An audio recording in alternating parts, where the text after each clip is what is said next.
Bienvenidos al canal Republicano, un canal desde Quilpué hacia el mundo, donde encontrarán las noticias, las entrevistas, los grandes temas y el análisis desde el punto de vista de sus presentadores.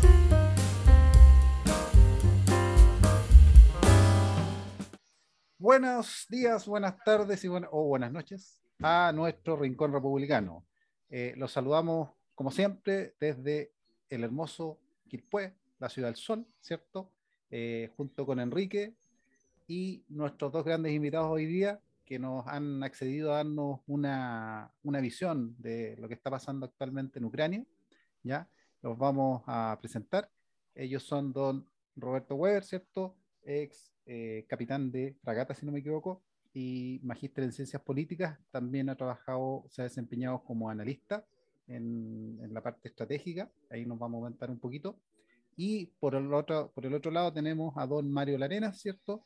Él ha sido comandante en el ejército, ¿ya? De Chile, y ha sido profesor de historia militar, ¿ya? Muy entretenido, digamos, en ese sentido de análisis, digamos, a través de la historia de los conflictos. Eh, Así es que vamos a estar hablando alrededor de un buen rato, digamos, alrededor de una hora, lo que nos tome un poco, sobre lo que está pasando actualmente en el caso de la invasión rusa a Ucrania. Vamos a tratar de dar una visión, tratar de no, lo más neutral posible, analizándolo desde el punto de vista geoestratégico, ¿cierto?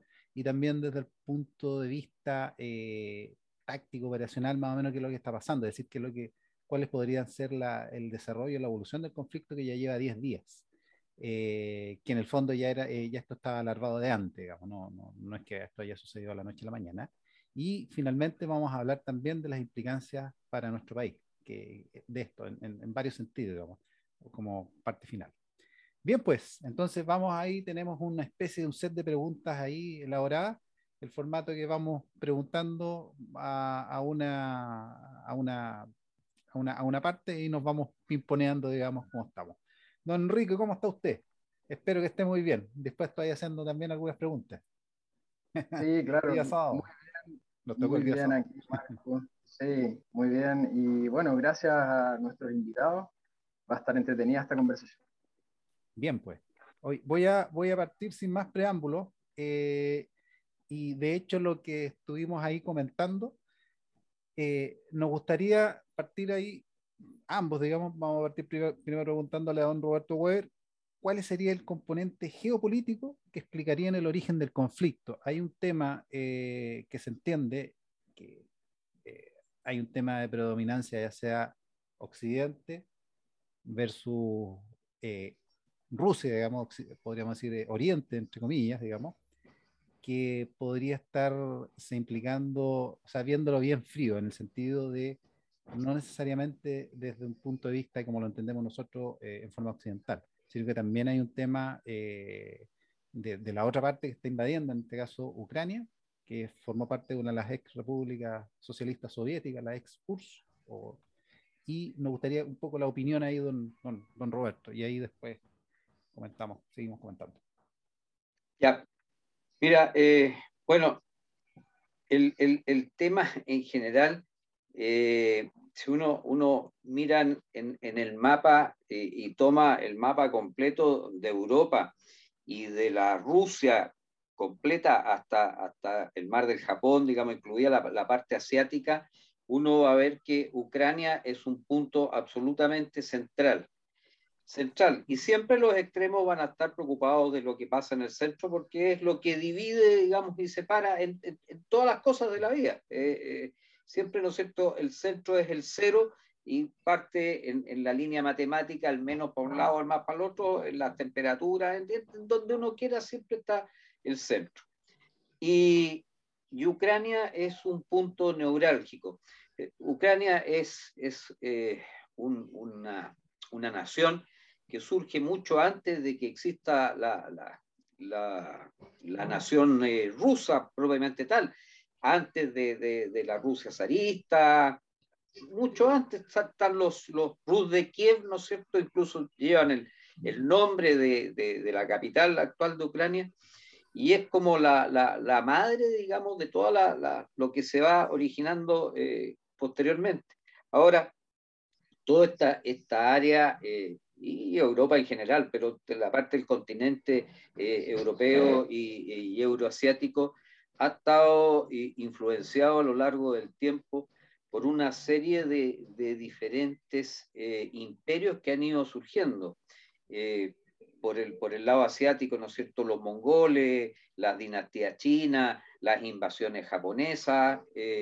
Por el otro lado tenemos los austrohúngaros, el Imperio Otomano, que durante mucho tiempo influyó, y siempre ha sido un punto neurálgico a la parte de Ucrania, que después, durante mucho tiempo, mientras estuvo la Unión Soviética, nosotros no hablábamos ni escuchábamos hablar específicamente de Ucrania, pero sí sabíamos del Mar Negro, de repente aparecía Crimea en las noticias, pero no se hablaba de Ucrania, por lo menos acá en Chile, digamos, en lo que es lo habitual de nosotros, no aparecía Ucrania como un centro, porque estaba envuelto en todo esto.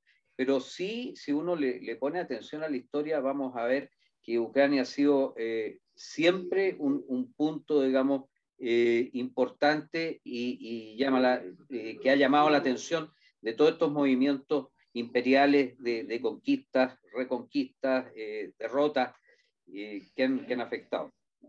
Tenemos, por ejemplo, la primera guerra documentada, de la cual hay fotografía y que muchos hablan del inicio de la guerra moderna, la guerra de Crimea en 1850. Y va desarrollando una serie de aspectos que le van dando esta importancia geopolítica al tema ucraniano. No quiero extenderme mucho porque esto da para hablar mucho rato, Sí. y yo sé que don Mario también tiene mucho aporte, pero lo que quiero entrar en dos aspectos que cuando me hablas tú de qué problema hay en la geopolítica. No debemos olvidarnos nosotros qué pasó en octubre de 1962. Es el caso exactamente igual al revés, cuando la Unión Soviética pone misiles en Cuba y Estados Unidos ve afectada su supervivencia, digamos, o su sistema de protección o siente amenazado, digamos, su territorio. Rusia siente amenazada, si Ucrania pertenece a la OTAN, se siente amenazado, pues se siente con el enemigo en la puerta de su casa. Independiente que Ucrania sea un país nacionalista, a donde nosotros tengamos nuestro corazoncito, pero tenemos que verlo así. O sea, Rusia está viendo que el adversario está en la puerta de la casa y él no quiere que esté ahí. Entonces, bueno, teniendo la capacidad militar, ¿no es cierto?, él aplica la violencia que necesita para que este enemigo salga. Y eso, en el fondo, es la guerra. O sea, aplicar la violencia necesaria hasta que yo pueda lograr lo que yo quiero y el otro baje las manos y diga, ya me voy, pues no quiero seguir peleando. Ya, no me quiero alargar porque uno se empieza a entusiasmar en este cuento y se toma el micrófono. Don Mario, más que la parte geoestratégica, quería complementar porque estaba viendo la noticia, la última, digamos, los últimos días, que en la parte, la invasión terrestre ha estado llenísima de problemas. Una de ellas el tema de la logística, que prácticamente les han cortado la logística los ucranianos. Han aplicado estrategias de lo mismo. Leyendo, digamos, había una estrategia que cuando los ingleses trataron de cruzar en 1944, invadir por el Rin, y no les resultó tanto, porque los alemanes en ese tiempo los contraatacaron, digamos, y tienen el mismo problema de las líneas logísticas estrechas. No sé si podría comentar un poquito ahí sobre eso. Mira, yo quiero partir saludándolos a todos y haciendo un poquito recuerdo de cuándo parte este conflicto, porque este conflicto no es de ahora, ¿ya? Este conflicto parte con la caída del año 1991, ¿no es cierto?, de la Unión República Socialista Soviética, donde todos los países, estos países que estaban dentro del yugo marxista, digamos, ¿ya? eran sometidos por Rusia. Ucrania es un país muy importante para el conflicto que hoy día tienen con los rusos. Una de las cosas más importantes es que Ucrania es uno de los exportadores más grandes de trigo de la región. Es el más grande de cebada. Es uno de los exportadores más grandes de hierro. Entonces, para Rusia es importante, también como decía ahí, estimado amigo, el otro conferenciante, Roberto, perdón, que era importante también por el asunto de la OTAN. También es un punto estratégico para los países de Occidente que están dentro de la OTAN, ¿ya? Por esta misma causa, o sea, la parte geopolítica, la parte del hierro, la parte del níquel, todo lo que confiere la parte alimenticia, ¿ya? Ucrania es un país muy rico y muy grande. Entonces, para Rusia, ¿ya? Que se les metan, como decía Roberto, la OTAN muy cerca, porque pensemos que este conflicto con los rusos y los ucranianos lleva 30 años, ¿ya? ¿Y qué es lo que fue lo que gatilló esto? Habían dos pequeñas ciudades, ¿no es cierto?, que son Donostek y Lupagansk, ¿ya? Que son ciudades que no tenían un verdadero acierto ni ruso ni ucraniano. Eran como dos ciudades dentro de Ucrania, pero sin país, digamos, sin ser ni ucraniano ni ruso. Por los mismos problemas que sucedió el año 91, cuando se dividió la Unión República Socialista Soviética. Entonces estos dos países, ya el día 21 de febrero, el señor Putin, ya haciendo todo un galán de guerra y de fortaleza, ya firma la soberanía de estos dos países, de esta región, ¿ya? Lo que hace, ¿no es cierto?, de que él mande fuerzas, entre comillas, para proteger a estas regiones. Estas regiones, no cabe decir, ¿no es cierto?, que estas dos localidades eran hostiles a Ucrania, ¿ya? Siendo que estaban dentro del terreno ucraniano, ya, pero eran hostiles, hablaban ruso, usaban la bandera rusa, pero estaban en este conflicto, y este conflicto parte, como les digo, directamente el año 91. No obstante eso, ya él las declara el día 21, ¿no es cierto?, de febrero, las declara independientes, ¿no es cierto?, soberanas, y manda fuerzas, según él, a ese sector. Estas dos, yo también tenía unos monos por ahí para presentar, pero esta localidad, estas dos localidades, están pegadas, pero están pegadas también al Mar Negro, que es importantísimo, ya estratégicamente, ahí Roberto puede darnos otra visión, es importantísimo lo que se forma con estas dos localidades, ya, y su proyección hacia arriba, ya. Para arriba queda Rumania, Polonia, Checoslovaquia, pueden llegar hasta Suiza. Entonces es muy importante que lo veamos desde ese punto de vista, estratégicamente hablando, ya ese punto es importantísimo. El corredor que se forma entre estas dos localidades y el Mar Negro. Y de ahí parte la ofensiva de Rusia, ya atacando Kiev, ¿no es cierto?, como un asunto envolvente al principio, ya, porque su estrategia es partir, para mí, no sé si Roberto piensa lo mismo, es partir Ucrania en dos, ¿ya? Porque dentro de estas dos localidades, un poco más arriba, ¿no es cierto?, está lo más importante, están las bases nucleares, está todo lo que es la mayor riqueza que tiene Ucrania.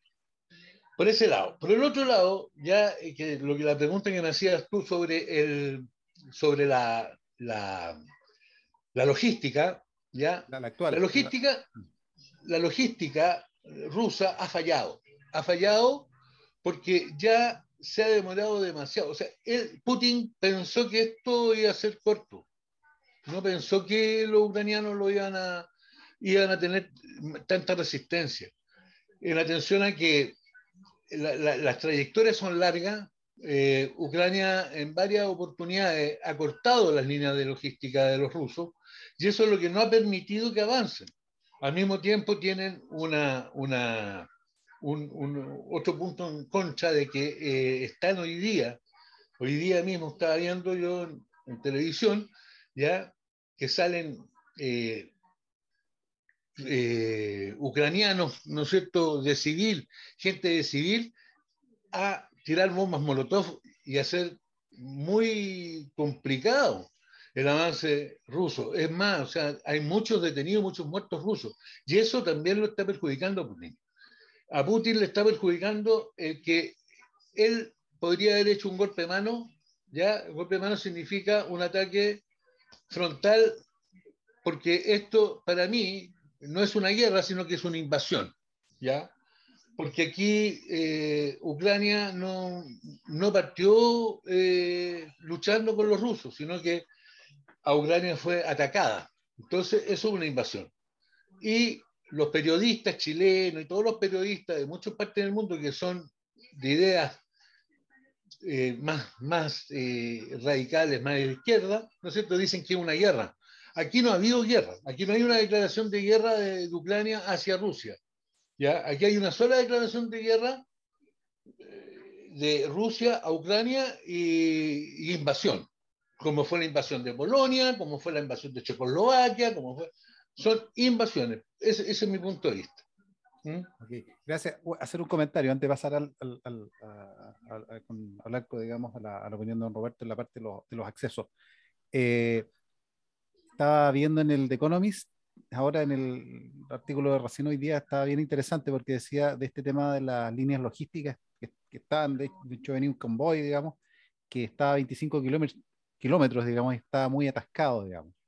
Y una de las razones fíjense, que es como bien interesante, que habían hecho analistas de defensa en el caso de Estados Unidos, es que digamos, los misiles en general, todos los pertrechos bélicos que tenían que mover son mucho más pesados, no sé, serán 2 o 3 veces más pesados que los que mueve la OTAN.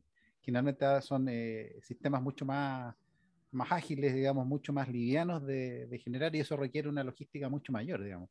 Y eso es una cosa que se ha ido repitiendo en el tiempo. De hecho, hasta hace un año atrás se comentaba que hace como 10 años Putin había tratado, de hecho se metió a modernizar el ejército desde la Unión Soviética, tenía mucho armamento obsoleto. Ya, aparte que mucho llegó a terceros países, digamos, con países africanos en ciertos conflictos que llegó a parar a malas manos, digamos, cuando cayó la Unión Soviética. Entonces se metió mucho ahí inversión dentro de las limitaciones de la economía para poder tener las mejores condiciones. Yo diría que ni siquiera rearmarlo en forma gigante. Y bien, pasando, no sé si tú quieres comentar algo, Enrique, antes de preguntarle a la siguiente pregunta con don Roberto. Sí, Marco. Mira, yo lo que voy a hacer va a ser tomar algunas frases del arte de la guerra que tengo marcadas acá para poder ir conversando con nuestros invitados. Este es un manual, decir que este es un manual que se ha ocupado con éxito en varios conflictos bélicos. En Vietnam, por ejemplo, es uno de los ejemplos más icónicos donde Ho Chi Minh abiertamente señaló en su momento que ocuparon estrategias sacadas de este manual, que es al final un manual, efectivamente, con técnicas para poder librar la guerra. En ese sentido, efectivamente, se puede mirar a la guerra como un arte, si es que se sabe librar bien. Bueno, Sun Tzu, el autor de este manual, señala que el arte de la guerra es el arte del engaño. Eso es lo primero. Y se me viene a la mente la primera fase antes de entrar en el conflicto bélico propiamente tal, cuando estaba la amenaza de Rusia de invadir a Ucrania y Estados Unidos y las potencias occidentales estaban señalando que se venía una invasión, que había información de inteligencia, que se venía una invasión, y Rusia lo negaba.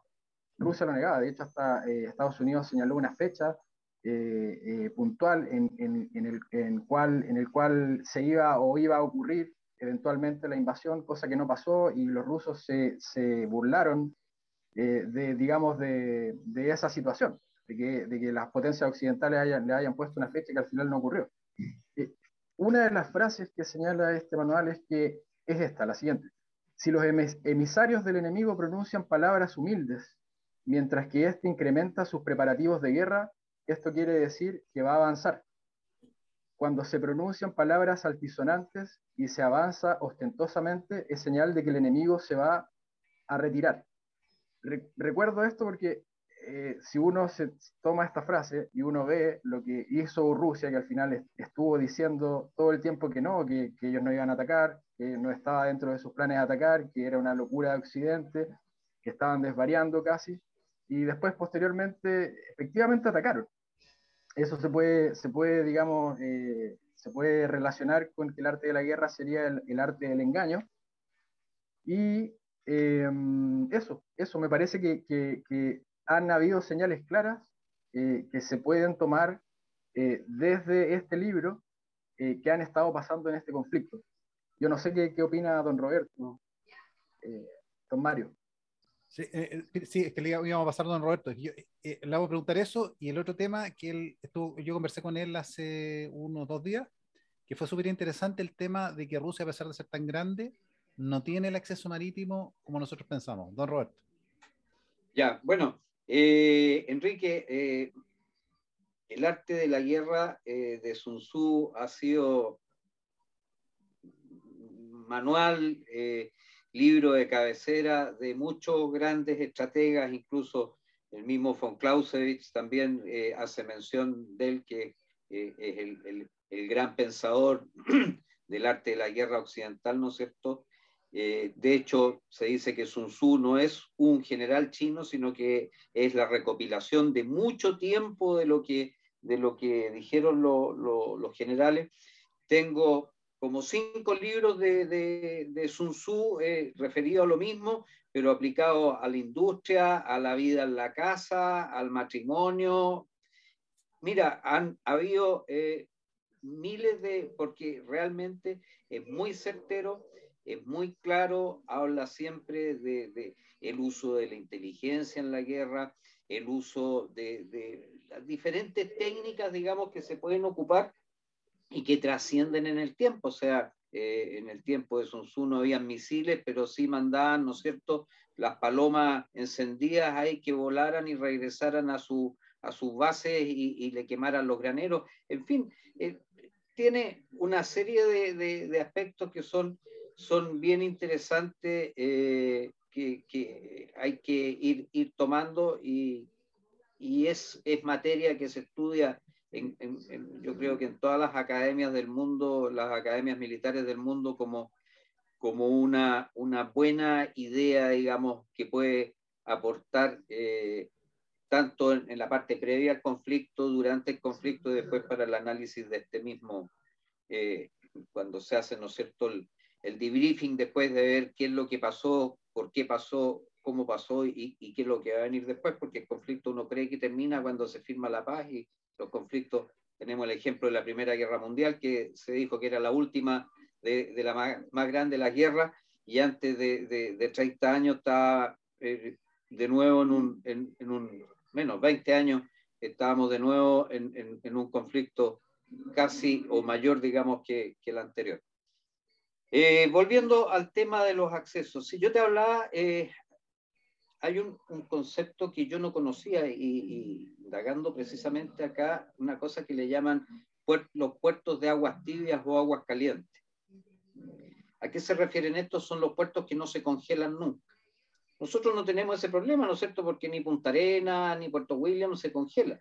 Pero en la parte donde está ubicado Rusia sí se le congelan todos los puertos del área norte, donde está Murmansk y otros puertos más grandes. Y solamente hay 3 puertos, grandes puertos, que no se congelan. Uno es San Petersburgo, que está ahí en la frontera con Finlandia. El otro es Vladivostok, que está en el mar del Japón. Y el tercero es Sebastopol, que está en la península de Crimea. ¿Cuál es el problema? Y nuevamente no hace falta el monito para mostrar ahí. ¿Cuál es el problema? San Petersburgo, para poder salir, da, ¿no es cierto?, a lo que es el mar, se me olvidó, me falta el mono, el mar Báltico, sale al mar Báltico, pero para poder salir al mar del norte, con ello al Atlántico, tiene que pasar por un estrecho que está entre Finlandia y Dinamarca. Un estrecho bastante angosto. Cuando hablamos de estrecho, estamos pensando una cosa como el estrecho Magallanes, ¿no es cierto? Llevándolo al ejemplo nacional para que la gente que escuche esto se imagine qué es lo que es un estrecho. Un río muy ancho, digamos, puede tener 6, 7 kilómetros de ancho, pero es un estrecho con costas a los dos lados. Ese es el tema de San Petersburgo. Por el otro lado, Vladivostok da al mar del Japón. Y para salir de donde está toda la isla de Japón, ¿no es cierto?, cuidando este mar o protegiéndolo en forma geográfica, me refiero hacia el continente, tiene que pasar por el estrecho de Tsushima. El estrecho de Tsushima a los rusos les trae muy malos recuerdos porque, si ustedes bien saben, en 1905 se produce la Gran Guerra ruso-japonesa y la flota rusa fue destruida en el estrecho de Tsushima. Y cuando a uno le pegaron en una parte, trata de no pasar por ahí porque es como repetir un poco la historia, ¿no es cierto? Las cosas pueden cambiar, pero ya eso tiene un punto negro. Y el tercer puesto, como les decía, es Sebastopol. Sebastopol está en la península de Crimea. Y esto fue lo que principalmente originó el año 2004 el tema de 2004 parece, no, me perdí la fecha en este momento, cuando empieza la anexión y termina el 2014, ¿no es cierto? El 2014, la elección de Crimea. Sí, pero esto parte antes, bastante antes, que los rusos dicen conforme Crimea se lo vamos a dejar a Ucrania, pero ojo, aquí tenemos el puerto de Sebastopol. ¿Ya? O sea, hay un sí pero no, te dejo yo la península, entonces se empiezan a producir una serie de hechos ahí donde los ucranianos empiezan a exigir y Rusia empieza a infiltrar o emigrar propios rusos hacia Crimea. Y por eso después se produce, ¿no es cierto?, este plebiscito, después de todos los combates de estos plebiscitos, y ganan los rusos con un 75%. Claro, habían por eso te digo que esto parte como el 2004, 2005, no me acuerdo bien, vamos a verificar después la fecha, donde los rusos se dan cuenta del peligro que tienen, es su base más grande, esta base que da hacia el Mar Negro, igual para salir al Mediterráneo todo tiene que pasar por el estrecho de los Dardanelos, ¿no es cierto?, en Turquía, pero es bastante más amplio y menos encerrado que las otras dos. Y con eso entonces ellos dan origen a esta intención de anexión de Crimea cuando ven que está el problema, se les viene encima, pero astutamente empiezan a mandar gente de a poquito y obtienen un 75% en el plebiscito que se desarrolla de adeptos a que esto sea Crimea. Ahora, con respecto a lo que decía Mario, efectivamente arriba están estas dos ciudades, ¿no es cierto?, que componen lo que es el Donbass, y hoy día hay una idea de unir, porque Crimea está como ¿cómo se llama? Tiene un nombre, se me olvidó ahora, un lugar, digamos, que sí, pero tiene un nombre específico, el término, digamos, de cómo se llama un punto que no está anexado a su territorio, como una inserción, digamos, pero no es esa la palabra. Está ahí y no tiene contacto con la madre patria, ¿no? Entonces están creando precisamente este corredor del Donbass hacia Crimea, y con eso ya queda anexado, porque es el territorio propio. Y por eso a ellos les interesaba también esto de que en el Donbass también tuvieran proclive de tal manera de poder decirle, oiga, no, si estos son nuestros, quieren ser rusos, así que déjelo que puedan pertenecer a donde ellos quieren. Pero todo esto tiene una idea, como te digo, detrás de unir estas dos partes, y ahí les queda un cachito que ya lo tienen logrado en forma militar y ya tienen casi unidos estos dos puntos. De hecho, ya lo lograron. Bueno, sí, pues por eso le digo, ya lo tienen. Bueno, es que logrado va a estar cuando el mapa se dibuje de nuevo, porque claro, aquí sí. hay contraofensivas, hay los acuerdos internacionales. Acuérdense que una de las cosas que exige Putin es que Ucrania declare la pertenencia de Crimea a la República, a la Federación Rusa, cosa que Ucrania todavía no acepta. Entonces, una cosa es lo que yo logro en un momento mediante la fuerza, y otra cosa es lo que políticamente se define para el futuro. Sí, efectivamente. Sí, y respecto a eso, al tema, y preguntándole a don Mario Larena, el tema de cómo han ido avanzando, y preguntamos antes con el tema de la logística, digamos, y la dificultad que han tenido por la voluntad de lucha que tienen los ucranianos, que le ha dificultado la guerra relámpago que pensaron inicialmente, digamos. A lo largo de la historia, uno va revisando varias actuaciones que han tenido en las campañas por tierra, digamos, los rusos. Por ejemplo, si uno va a la batalla de Tannenberg, que fue la Primera Guerra Mundial en 1914, los tipos creían que tenían iban ganando, pensaron en algún momento, pero hicieron un movimiento, no sé cómo envolvente, de lo que me recuerdo de esa batalla, y finalmente los alemanes en ese tiempo, que estaban aliados con el Imperio Austrohúngaro, finalmente los barren, digamos, ¿ya? Y les empieza a ir muy mal. Y así en varias oportunidades. De hecho, en la Segunda Guerra Mundial, como ustedes bien saben, obviamente, pasó que al principio estaban muy mal preparados y tuvieron que replegarse casi con que a Stalin lo tomaban prisionero, digamos. Se tuvo que ir de Moscú. Entonces, como que se ha repetido un poco el escenario, de hecho. No sé cuál es la opinión, y ahí vamos al tema de la preparación que han tenido. Claro, mira, lo que yo creo hoy día, en este minuto, Marco, es que el ejército ruso, teniendo muy buenos armamentos, teniendo mucho armamento, no bueno, pero mucho. Claro, más cantidad versus calidad. Exacto. Pero el problema de ellos es que mandaron gente, soldados con Cristo, soldados que estaban haciendo su servicio militar.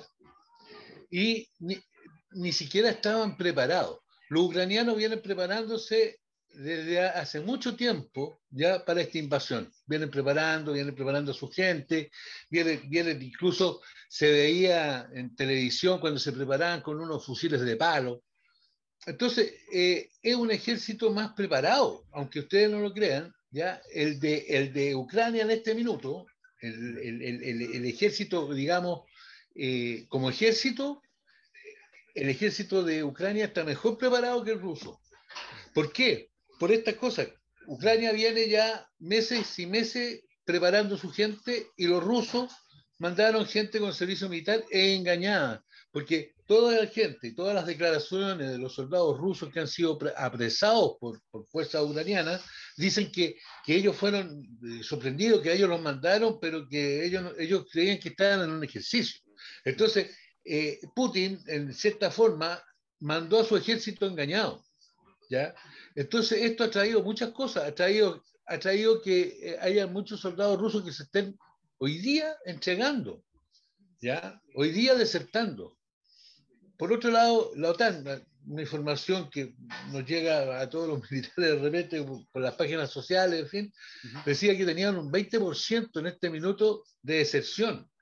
Entonces es importante, y eso mismo ha empezado a crear dificultades. Ahora, en trayectos tan largos, ya para poder llegar a una ciudad con puentes y cosas que los ucranianos han roto para que no se puedan proyectar estas fuerzas, eso quiere decir, ¿no es cierto?, que vamos a tener conflicto para mucho tiempo. O sea, una guerra y guerrilla que va a ser impresionante. ¿ya? Entonces, yo creo que esto va muy de la mano, ya con lo que hablaba don Roberto, que estábamos hablando del libro del arte de la guerra, ¿ya? Y en el arte de la guerra también hay uno que está pegadito, que es un francés que dice el arte de mandar. Y resulta que las fuerzas rusas hoy día han sufrido bajas importantísimas. Por ejemplo, sufrió una baja de un general que era un general de división, que fue muerto a 1500 metros de distancia. Tienen 3 comandantes muertos, leí hoy día.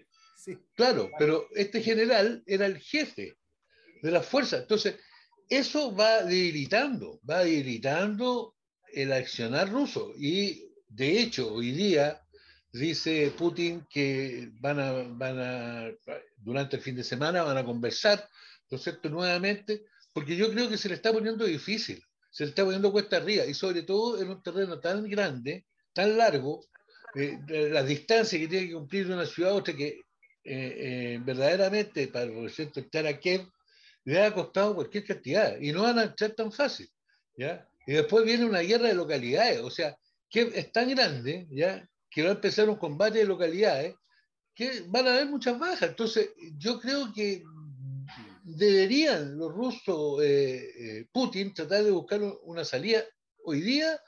Yo creo que debe estar pensando, porque ya van 10 días, ya se ha desgastado bastante, ¿ya? De hecho, está demostrando en algunos ciertos ataques, está demostrando debilidad, porque yo soy débil al atacar un colegio, ¿ya? Me pongo débil, ante la ciudadanía me pongo débil, como fuerza, y como fuerzas propias, ¿ya? Como fuerzas propias, porque si yo ataco un hospital, ataco un colegio, ¿ya? Con mi fuerza, sabiendo que eso no se puede hacer, porque está en contra de los mismos sistemas de la guerra, ¿ya? Porque no se pueden atacar ni hospitales, ni por la Convención de Ginebra, en fin. Y eso lo sabemos todos los que hemos estado en algunas de las instituciones armadas. Entonces, ¿qué es lo que pasa? Que perjudica, en cierta forma, él mismo está perjudicando a su propia tropa, ¿ya? Y eso se ha visto reflejado en que se están entregando. Y hay muchos soldados rusos que se están entregando. Y eso es problemático en este minuto, ¿no es cierto?, para las intenciones de Putin. Eso es más o menos, y al mismo tiempo, claro, esto da y conlleva a que el apoyo logístico vaya fallando, porque, por ejemplo, venía un convoy, ¿no es cierto?, ruso a dejar provisiones, y resulta que fue asaltado y los soldados arrancaron, o sea, no combatieron. Entonces, eso ya se está viendo en varias acciones bélicas. Y va a pasar la cuenta, por eso que esto, o Putin se apura en llegar a un final que va a ser catastrófico, yo sé, a un ataque final, o va a ser muy largo y con toda seguridad la guerra la va a perder Rusia. O sea, esta invasión. Como pasó en Afganistán y como ha pasado en varias partes más, que durante el tiempo se han desgastado y se han dado cuenta que no van a poder ganar la guerra. Eso más o menos. Sí, pues, claro, pues de hecho en Afganistán hubo mucha posición interna, en la ex Unión Soviética, y también fue una de las causas de la caída de la Unión Soviética, entre Chernobyl y otras cosas más. Don Roberto, yo le quería preguntar del tema, que hablamos un poco del tema de la fuerza en tierra, un poco en aire, digamos, de la preparación del ejército. ¿Cómo es ha sido la preparación en las últimas décadas de la Marina de Guerra de la ex Unión Soviética, hoy Rusia, que es la Federación Rusa? Ya, te voy a contar, pero después déjame, pues te quiero hablar de un tema más conceptual, que es para mantener la guerra, pero para responderte al tiro. Mira, el 2014 la Marina tenía alrededor de 15.000 hombres, varios buques, no era una marina importante, pero tenía varios buquecitos, un par de fragatas, son similares a los buques que tenemos nosotros en Chile, y algunos buques menores, lanchas patrulleras. Pero cuando se produce la caída o la anexión de Crimea y la entrega final de Sebastopol a Rusia, Rusia le quita todos los medios navales, hay algunos enfrentamientos, caen algunos marinos rusos, y finalmente Rusia, después del 2014, le entrega un par de buques, pero le entrega una fragata. Imagínate, nosotros Chile tenemos 8, le entrega una fragata, le entrega una corbeta y algunas lanchas patrulleras. Y esa es la marina de Ucrania, con aproximadamente 6.000 hombres en total en este momento. Me encontré, y también lo tenía ahí dentro de los monos, si ustedes buscan ahí en internet, busquen Ucrania hunde su fragata para no entregársela, está con menos de 24 horas está la información.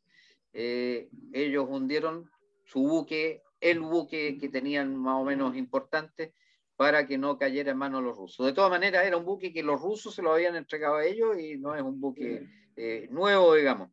Pero la Marina no tiene aquí ninguna capacidad, digamos, de poder hacer algún frente, tanto por su arsenal, su cantidad de armamento, digamos, para enfrentar, como por lo estrecho de las costas. Pues si la costa es estrechísima, a diferencia nuestra, ¿no es cierto?, que tenemos 4.000 kilómetros de costa, Ucrania tiene una tremenda frontera terrestre. Entonces, su geografía esencialmente es terrestre, al contrario nuestro, que es esencialmente marítimo. Y su frontera, también a diferencia nuestra, es muy, muy plana, muy de llanura. Nosotros, gracias a Dios, tenemos la cordillera que nos separa con nuestros hermanos argentinos, y gracias a eso, digamos, podemos tener una relación relativamente buena, pero si estuviéramos ahí en contacto pleno, estaríamos con un problema. Y en el norte, que es más plano también, no, es inhóspito, a diferencia, como les digo, de esta llanura, que yo me imagino que es ser como pasear por Chagua, por una parte así, donde es planito, verde, de temperatura agradable.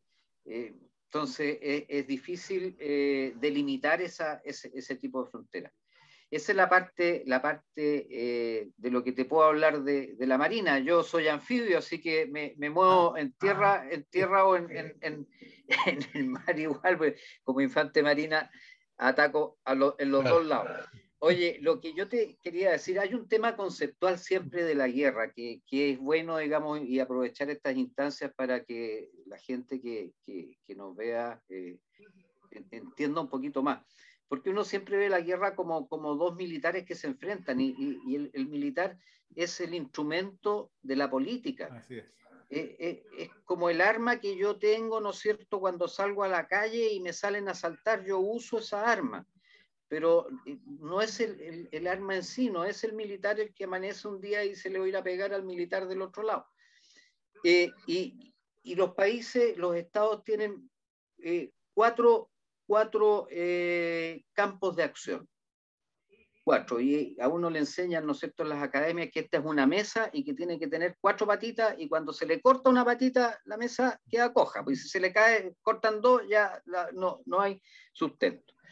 Uno es el campo de acción político, que ese es el más importante, que es el que le da el espíritu, la razón, por qué estoy haciendo lo que estoy haciendo.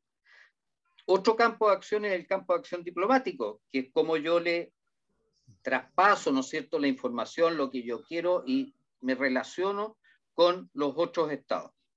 Y es fundamental para poder conversar. El otro es el campo de acción económico, que es la billetera con que tengo que sustentar todo lo que es el desarrollo, no tan solo de la guerra, sino que de hacer vivir el país, pues, ¿no? Necesitamos comer. Y finalmente viene el campo de acción bélico, que es el instrumento, como te decía, de administración de violencia, cuando no logro yo con mi campo de acción diplomática disuadir, contener o disentir, o que me entreguen de repente lo que quiero, porque no siempre va a ser, de repente, ahí, en el caso de Rusia, ¿no es cierto?, él quiere, o sea, él quiere extender su su frontera, y entonces mediante la diplomacia le dice, oiga, necesito que me entregue, el otro dice que no, y pasamos a la etapa del uso de la violencia. Pero como te decía en un principio, la violencia no es per se, no es que, sino que la violencia es para que quitarte las ganas a ti de lo que tú estás defendiendo y que yo te estoy pidiendo, dame esto. Hay dos posibilidades, que me lo entregues al tiro, me lo vendas o me lo quieras cambiar por otra cosa, o que yo finalmente te lo quite. Entonces era un poquito para ver eso, porque de repente no se entiende lo que es la naturaleza de la guerra, que es súper importante para poder ver cuál es el origen y el inicio de los conflictos. Lo anoté para que lo veamos ahora en los minutos finales. Enrique, ¿tú quieres comentar algo? Porque quiero pasar a preguntar por las implicancias globales que podría tener esto, antes de si quieres hacer algún comentario. Sí, nuevamente ir al arte de la guerra. Bueno, aquí Sun Tzu dice, el arte de la guerra es de vital importancia para el Estado. Es una cuestión de vida o muerte. Es el camino hacia la seguridad o hacia la ruina. Por lo tanto, es imprescindible conocerlo y manejarlo bien. Bueno, la primera pregunta es hacer digamos, relacionarlo con lo que es el tema de la Convención Constitucional, que seguramente muy pronto se va a empezar a tocar el tema de nuestro ejército. Se han escuchado propuestas de algunos convencionales en donde las Fuerzas Armadas las quieren modificar completamente, digamos, hacer casi que sean fuerzas democráticas, que sean fuerzas, que no digo que esté mal, pero que a veces es un poco alejado de la realidad, como los hechos mismos en Ucrania nos están mostrando. ¿Usted considera, don Roberto, que es importante, digamos, así como dice Sun Tzu, es de vital importancia conocer el arte de la guerra? Y eso lo quiero relacionar con lo que vimos días antes a la invasión, o creo que ya había ocurrido la invasión, de que Ucrania decide entregarle armas a la gente, a los civiles, digamos, para que estos puedan resistir digamos, en una especie de batalla, guerra de guerrilla. Quienes aparentemente no tendrían mucho entrenamiento. Entonces, relacionar el tema constitucional de nuestro ejército, ver si es que a juicio de don Roberto y don Mario esto es de vital importancia, o debiese ser de vital importancia para el Estado. Y lo último es, se me olvidó lo último. Serían esas dos preguntas. Ya, mira, yo no quería entrar mucho en el tema de política contingente nuestra para no enredar, pero te voy a, como concepto, las instituciones de la defensa, principalmente el ejército y la armada, ¿no es cierto?, en su inicio, por un aspecto de desarrollo, nacimos con la República. O sea, aquí, junto con firmar en 1810 el primer cabildo, ¿no es cierto?, la primera Junta Nacional, ya se estaba constituyendo desde el ejército colonial. Los chilenos que están ahí estaban empezando a hacer su trabajo como ejército de Chile, y empiezan también las primeras acciones para desarrollar a la Marina, que lamentablemente no se logre, por eso vienen 3 invasiones de los españoles, ¿no es cierto?, con Pareja, Gaínza y finalmente Osorio, y logran reconquistar el territorio. O sea, ahí tenemos desde el principio de nuestra historia lo que pasa, digamos, si no tenemos una fuerza armada bien desarrollada, bien entrenada y bien abocadas a lo que es. Y la Fuerza Armada, uno hace un análisis, y existe un excelente libro que es el libro de la defensa, que ya llevamos 3 ediciones. En el último me tocó participar, en el tiempo que me tocó servir en el Ministerio de Defensa, donde dice qué es lo que Chile espera, qué es lo que quiere como Chile, como país. Y para eso tiene su instrumento, ¿no es cierto?, que es la defensa, que se llama ¿con qué me defiendo? Nosotros no queremos más territorio, y lo dice específicamente la Constitución, y lo dice el libro de la defensa. Nosotros no queremos ir a quitarle nada a nadie, pero tampoco queremos que nos vengan a quitar aquí. Pues a mí no me molesten los pollitos, yo dejo que todo el mundo viva tranquilo, pero la integridad de nuestro territorio es fundamental. Entonces toda la gente, yo respeto mucho sus opiniones, pero que dicen que no vamos a tener Fuerza Armada y que si hay algún día algún problema le voy a repartir fusiles a los civiles, eso no existe en el mundo. La única parte que yo conozco que no tiene Fuerza Armada es Costa Rica, que es un país chiquitito con mucho respeto, digamos, a los costarricenses, que no tiene grandes problemas, pero en un país con la estatura político-estratégica que tiene Chile, con los problemas que tiene enfrentado, su ubicación geográfica, es inconcebible que no tenga un ejército, no tenga una marina, no tenga una fuerza aérea. Inconcebible. Porque si mañana me aparece cualquier país que no necesariamente tiene que ser vecino, que quiere venir a apropiarse de nuestro mar territorial, ¿no es cierto?, a pescar acá o a sacar nuestra agua o a buscar nuestro cobre, ¿qué le vamos a decir a los civiles? Oiga, ahí tiene un fusil, vaya a disparar.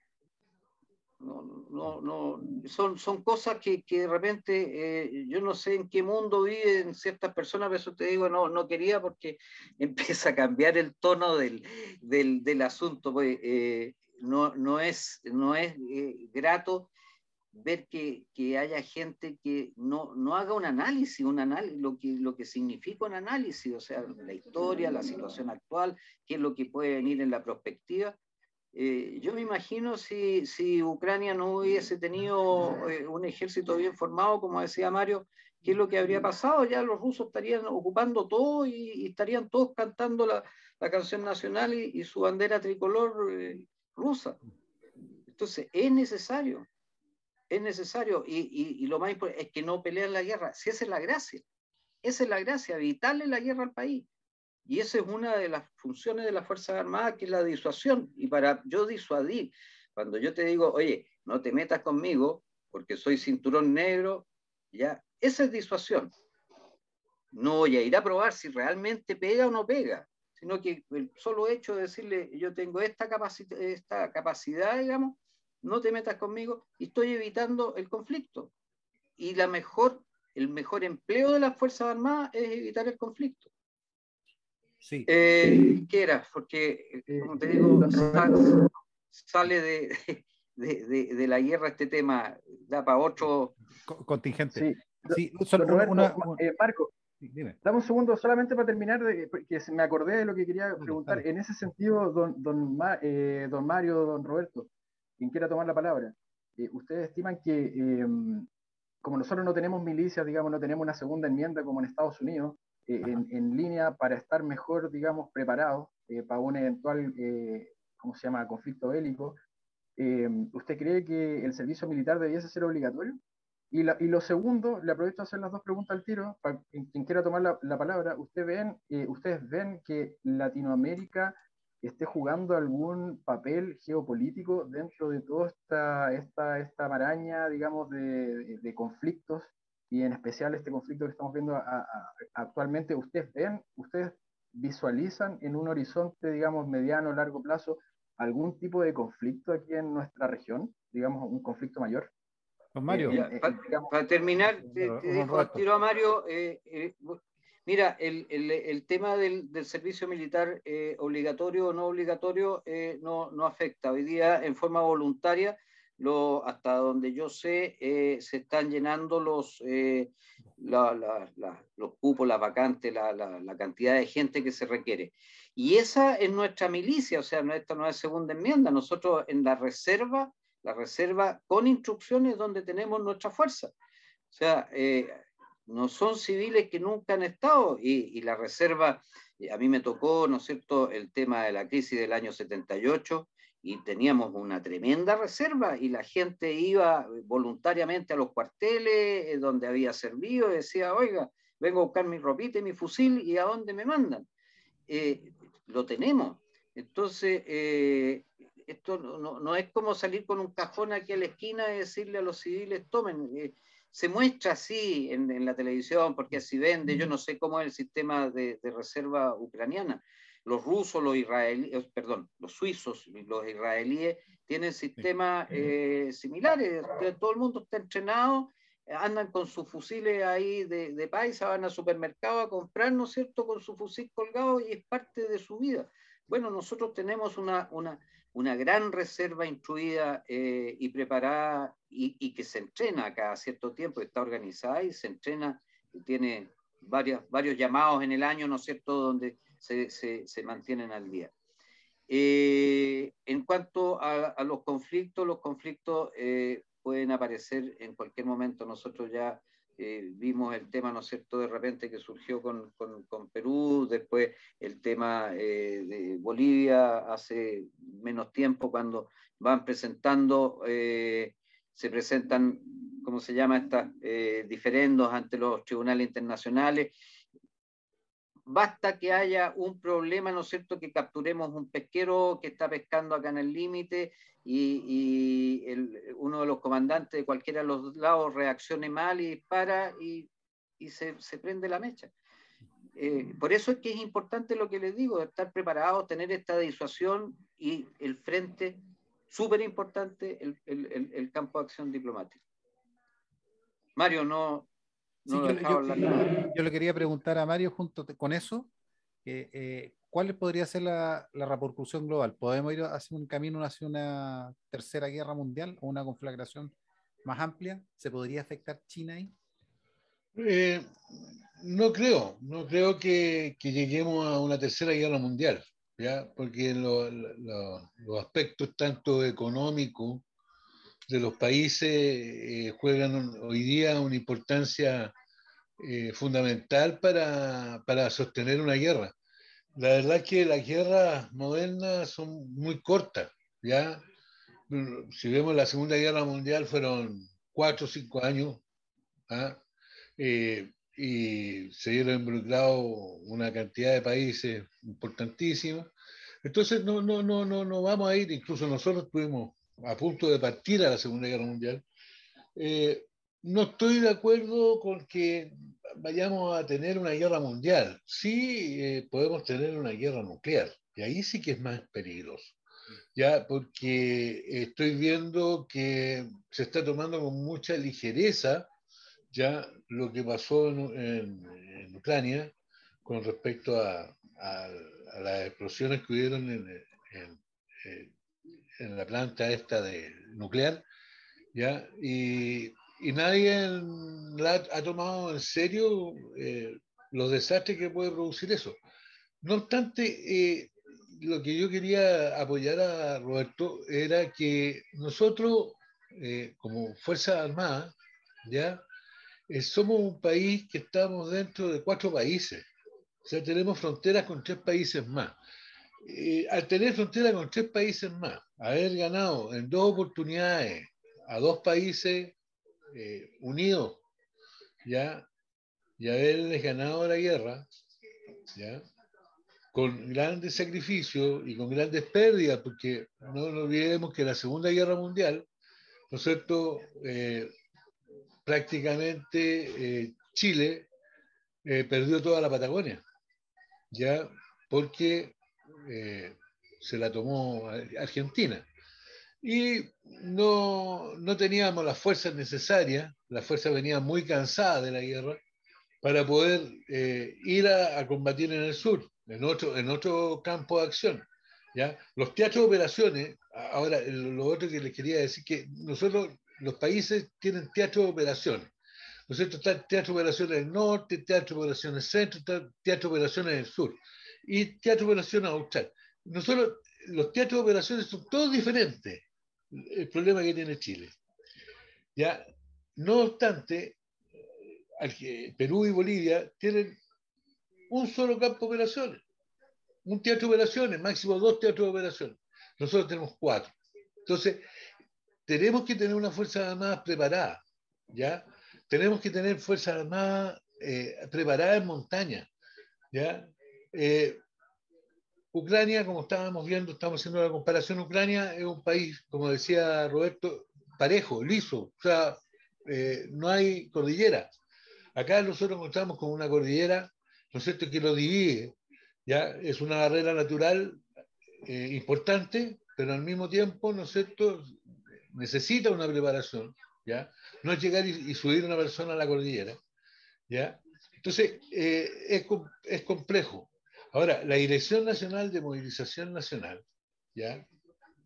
Que maneja a los reservistas y todo el asunto, ha hecho un buen trabajo en Chile, ¿ya? Muy preocupado y fijándose mucho en lo que hace el ejército israelí. Pero con respecto a los convencionales, que están diciendo que no deberíamos tener ejército y todo el asunto, aquí en la guerra, en la invasión de Ucrania, se está viendo que no tener un ejército bien preparado ya es darle la oportunidad a cualquier país que esté preparado o tenga sangre en el ojo con uno, ya, a querer invadir. Nosotros tuvimos en la guerra del 78 con los argentinos, que fue un conflicto bélico, digamos, todos dicen, no, fue un problema, pero tuvimos en la frontera, Roberto tiene que haber estado marcado, a mí me tocó estar en la frontera, en Punta Arenas, ya, durante 6 meses, y se vivieron situaciones bien especiales. Después tuvimos, ¿no es cierto?, otro conflicto con Perú, ya, hace 4 o 5 años atrás, recién salió un laudo digital por el problema que tuvimos en el triángulo famoso del mar y en Arica. Entonces, todos estos problemitas chiquititos que sean, aunque sean chicos, ya causan grandes estragos. ¿Por qué? Porque nosotros tenemos un historial bélico histórico, ya, con los países del norte, ya, donde en la guerra del 36 y la guerra del Pacífico del 79, ¿no es cierto?, Chile los venció. Y eso no se les ha quitado. Cuando mi general Pinochet quiso entregarle terreno mar a Bolivia y le iba a entregar la línea de la Concordia, ¿ya?, que son 50 kilómetros de ancho por 200 kilómetros de largo, ¿ya?, y se dividía,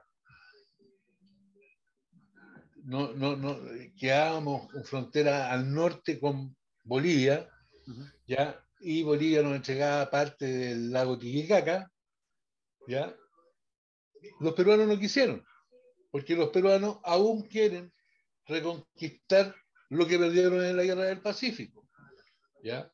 Esa es una deuda histórica que tienen ellos Con las cautivas. propiamente con su pueblo. Entonces, no podemos nosotros quedarnos desarmados, o Chile, ¿ya?, teniendo prácticamente 3 países que están permanentemente asediándonos, ¿no es cierto?, y queriendo tomar terreno nuestro. Por eso Chile tiene que seguir con una fuerza armada, tiene que seguir con la instrucción, como decía Roberto, con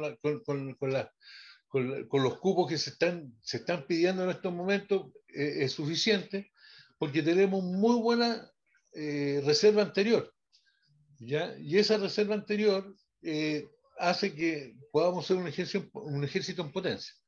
Eso es más o menos lo que yo quería explicarle, que hoy día sería catastrófico dejar a un país de la región, digamos, toda, sin fuerzas armadas. Yo creo que están muy equivocados los convencionales que quieren hacer una cosa así. O sea, una de tantas cosas que están equivocados. Lo otro es que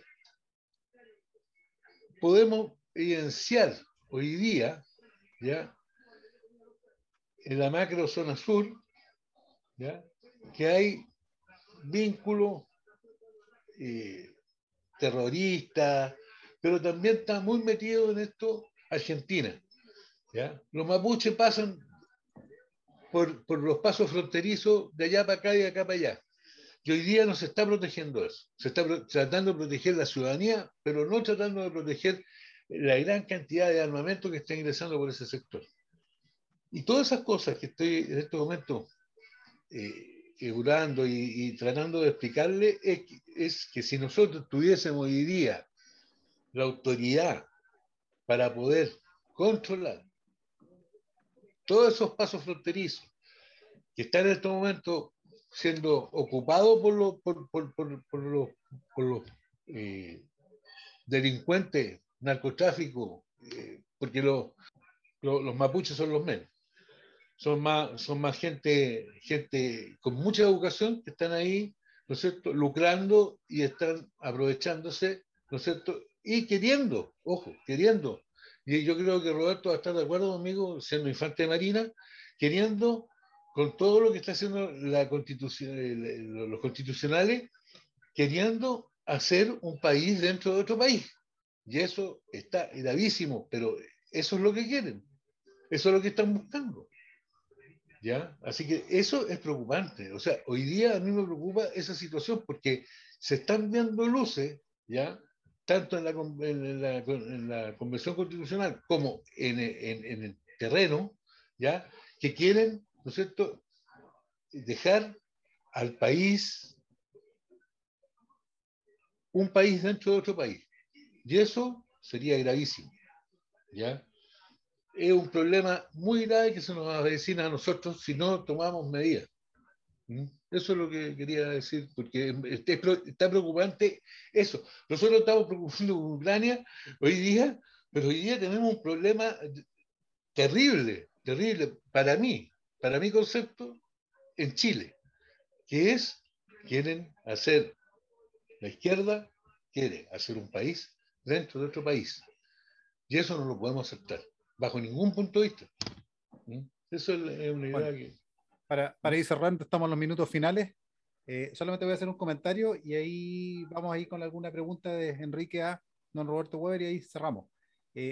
Respecto al tema de Costa Rica,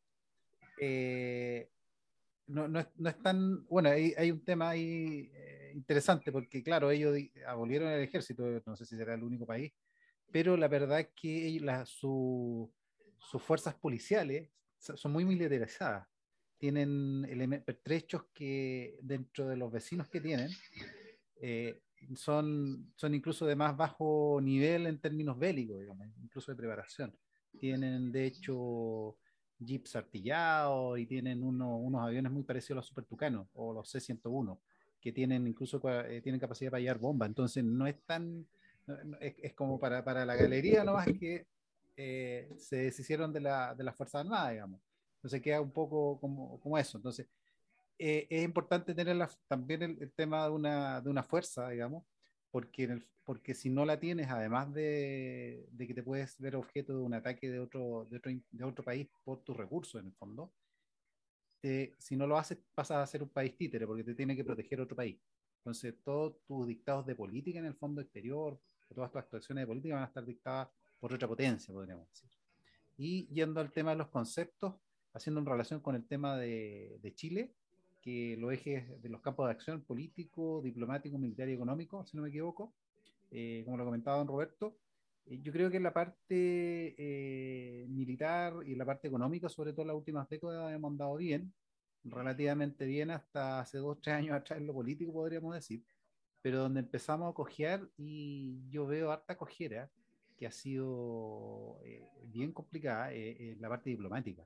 No ha habido una escuela, podríamos decir, no ha habido un diseño de tener diplomáticos de carrera y que pasen a los distintos, a un ministerio, digamos, como sí ocurre, por ejemplo, en el caso de Brasil y en el caso de Perú, que ellos después de la Guerra del Pacífico con nosotros trabajaron mucho en su diseño de su cancillería, digamos, gente muy preparada y que terminó presentando las demandas y otras cositas más ingeniosas que nosotros conocemos de los últimos años.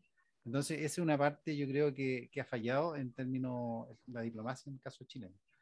Bueno, hay un tema de política de contingente, pero sacando elecciones. Enrique, te hago el pase para preguntarle a don Roberto para ir cerrando ya con la última pregunta y ahí nos despedimos porque ya estamos en la hora.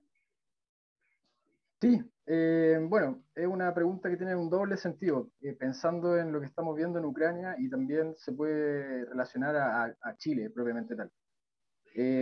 Aquí, bueno, en el arte de la guerra señala Sun Tzu que un ejército victorioso gana primero y entabla la batalla después. Un ejército derrotado lucha primero e intenta obtener la victoria después. Usted, a su juicio, bueno, por lo que usted ha señalado, Roberto y don Mario, bueno, nosotros tendríamos unas Fuerzas Armadas que estarían en este primer escenario. Un ejército que primero entabla, gana primero la batalla y después la entabla. Eso quiere decir que tiene todos estos escenarios de los cuales ustedes hablaban bien calculados, sabemos cuál es nuestro enemigo, lo conocemos al enemigo, nos conocemos a nosotros mismos, que también es otra de las frases que aparecen en este manual. Y a su juicio, ¿usted cómo encuentra que está, con los hechos objetivos que se están viendo? ¿Usted cree que Ucrania estaba preparado para este conflicto bélico? ¿Había ganado primero la guerra y después la libró? ¿O está librando la guerra para intentar obtener la victoria? Que según Sun Tzu es la receta para un ejército derrotado. Bueno, mira, ahí cuando Sun Tzu dice que uno gana la guerra primero, siempre el triunfo, y en todas las cosas de la vida, primero está en que uno tiene que convencerse aquí en la cabecita de que va a ganar y que va a triunfar. Que le puede costar mucho, pero acá parte. Si uno parte derrotado del pensamiento, no va a tener nunca la posibilidad.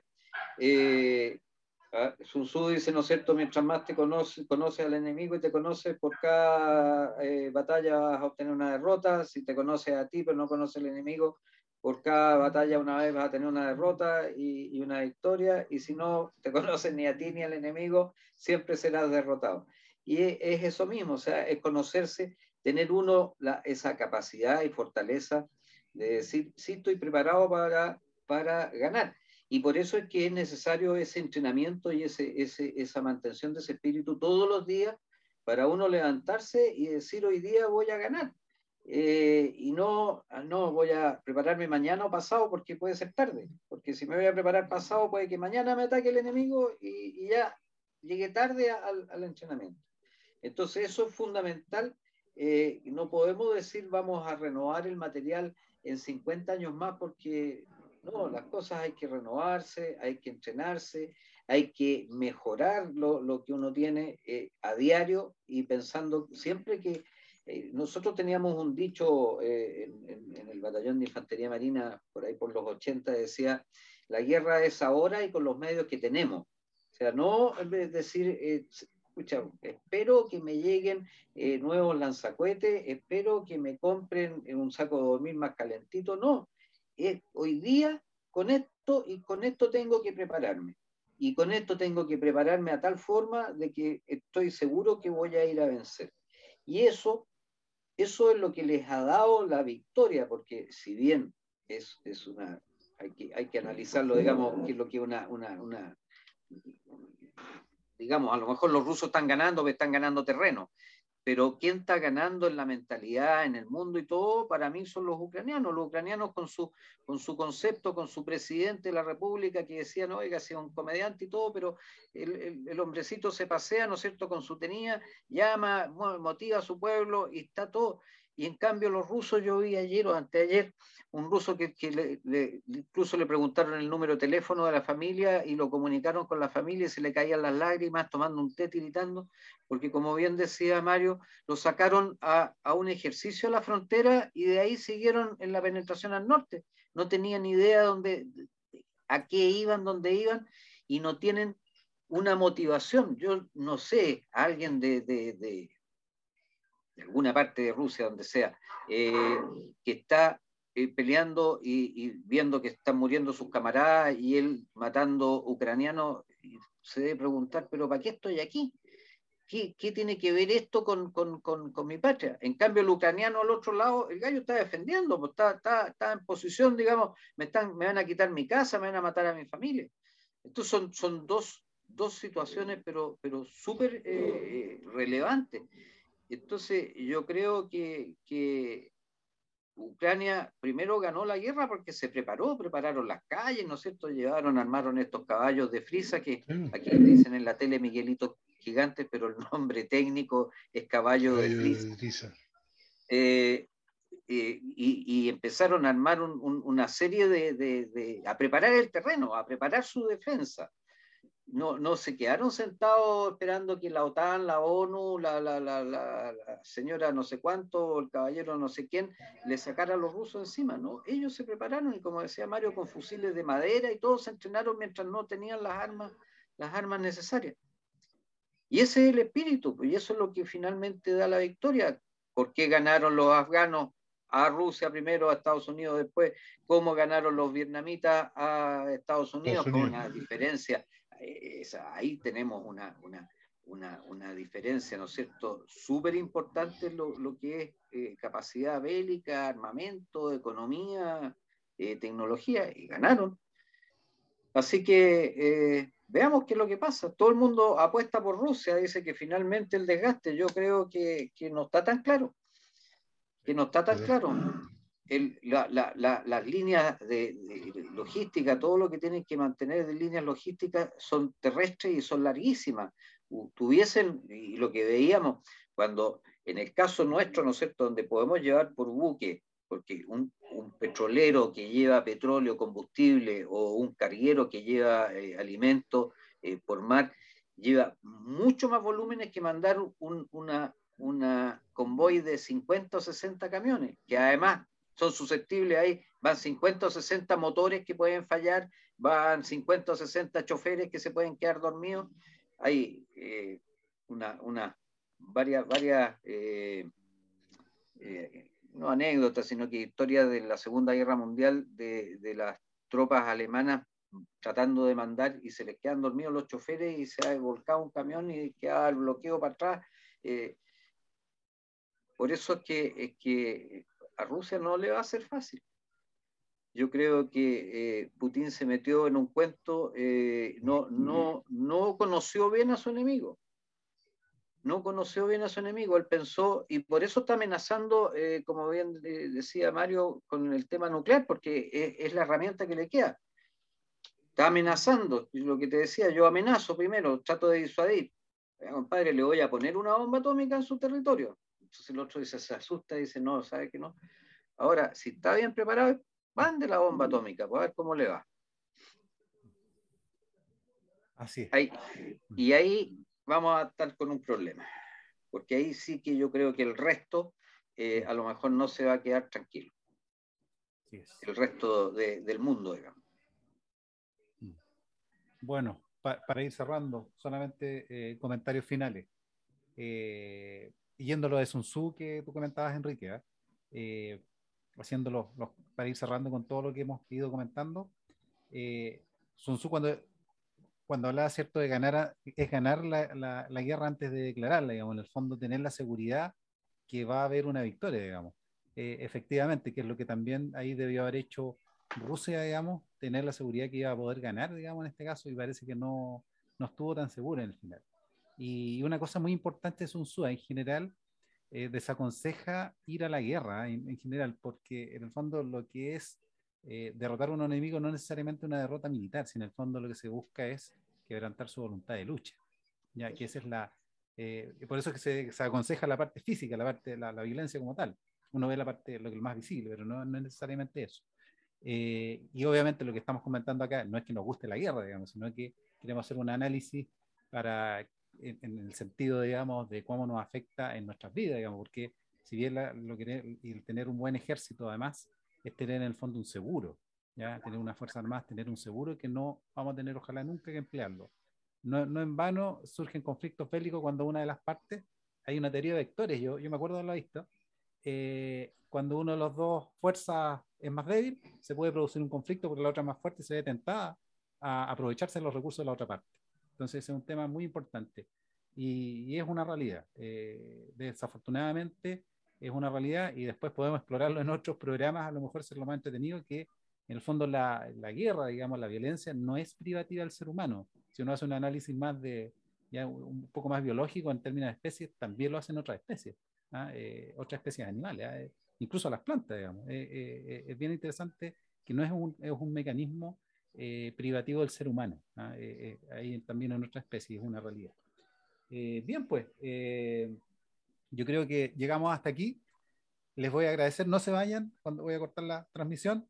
para despedirnos después de los 2 minutos, no se vayan, y nos despedimos acá. Les damos las gracias con Enrique y el resto ahí de la gente que nos esté viendo y nos vaya a estar viendo, digamos, por haber participado en esta emisión del programa que esperamos siga creciendo, y nos veremos en la próxima oportunidad. Como desde Quilpué hacia el mundo, Rincón Republicano. Chau.